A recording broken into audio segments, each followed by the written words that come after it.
8 Asas Umum Pemerintahan yang Baik atau sering disingkat AUPB. Assalamualaikum warahmatullahi wabarakatuh. Salam sejahtera untuk kita semua. Swastiastu Namo Buddhaya. Salam kebajikan. Para aparatur sipil negara yang terhormat, kita bertemu lagi dalam sesi pembelajaran ini. Pemerintahan yang baik tidak hanya diukur dari program apa saja yang dijalankan, tetapi yang tidak kalah penting adalah bagaimana program dan pelayanan itu diselenggarakan. Disinilah peran prinsip dasar tata kelola menjadi sangat penting. Kali ini kita akan mengenal 8 asas umum pemerintahan yang baik atau sering disingkat AUPB. Asas-asas ini merupakan pedoman fundamental bagi kita semua dalam bertindak dan mengambil keputusan sebagai penyelenggara negara. Sebagaimana diatur dalam Undang-Undang Nomor 30 Tahun 2014 tentang Administrasi Pemerintahan. Apa saja AUPB itu? Dan mengapa kita wajib mengetahuinya? AUPB adalah prinsip-prinsip yang digunakan sebagai acuan dalam setiap penggunaan wewenang oleh pejabat pemerintahan. Tujuannya adalah untuk memastikan bahwa tindakan pemerintah selalu adil, transparan, akuntabel, sesuai hukum, dan berorientasi pada kepentingan publik, sekaligus melindungi hak-hak masyarakat. Mari kita kenali 8 asas utama tersebut. Pertama, asas kepastian hukum.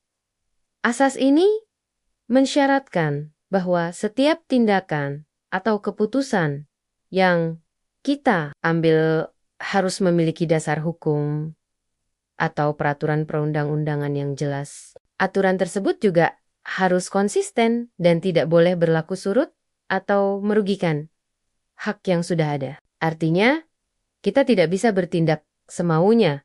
Harus selalu ada landasan hukumnya. Kedua, asas kemanfaatan. Setiap tindakan kita sebagai ASN, setiap kebijakan atau keputusan yang dibuat harus selalu mempertimbangkan manfaat atau kegunaan yang sebesar-besarnya bagi masyarakat, bangsa, dan negara. Kita harus bertanya, apakah tindakan ini benar-benar membawa kebaikan atau hanya sekadar formalitas? Ketiga, asas ketidakberpihakan. Ini sangat penting. Kita dilarang keras bersikap memihak atau diskriminatif dalam memberikan pelayanan atau membuat keputusan. Pertimbangan kita harus objektif berdasarkan fakta dan aturan, bukan karena faktor suku, agama, ras, golongan, jenis kelamin, kedekatan pribadi,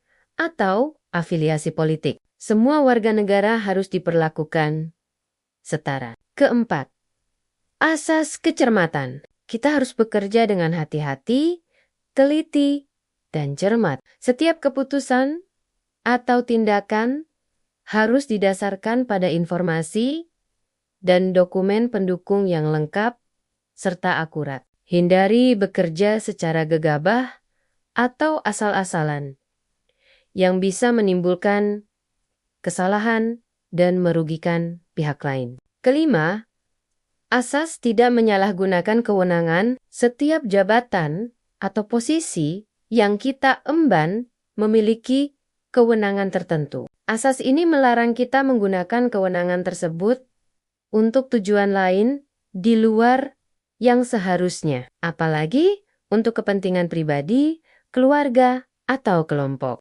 Penyalahgunaan wewenang adalah pelanggaran serius. Keenam, asas keterbukaan. Penyelenggaraan pemerintahan pada prinsipnya harus transparan dan terbuka. Masyarakat berhak untuk mendapatkan akses terhadap informasi mengenai kebijakan, proses pelayanan, atau penggunaan anggaran. Tentunya dengan tetap memperhatikan batasan kerahasiaan negara atau privasi individu sesuai aturan. Ketujuh, asas kepentingan umum. dalam setiap dilema atau pilihan tindakan. Kepentingan masyarakat luas atau kepentingan umum harus selalu didahulukan dan diutamakan di atas kepentingan pribadi kita ataupun kepentingan golongan tertentu. Kedelapan, asas pelayanan yang baik. Ini berkaitan langsung dengan tugas kita melayani. Kita wajib memberikan pelayanan yang berkualitas, yaitu cepat, mudah prosedurnya, jelas informasinya, terjangkau biayanya, jika ada, tepat waktu penyelesaiannya, serta ramah dan non-diskriminatif. Kedelapan asas umum pemerintahan yang baik, ini bukan sekadar teori. Ini adalah norma hukum dan etika yang menjadi panduan kita dalam bekerja sehari-hari. Memahami dan menerapkan AUPB akan membantu kita bekerja secara profesional, melindungi kita dari potensi kesalahan atau penyalahgunaan wewenang, melindungi hak masyarakat yang kita layani, dan pada akhirnya membangun kepercayaan publik terhadap institusi pemerintah dan profesi ASN. Mari kita jadikan 8 asas ini sebagai pegangan dalam setiap langkah pengabdian kita. Terima kasih atas perhatian Anda. Wassalamualaikum warahmatullahi wabarakatuh.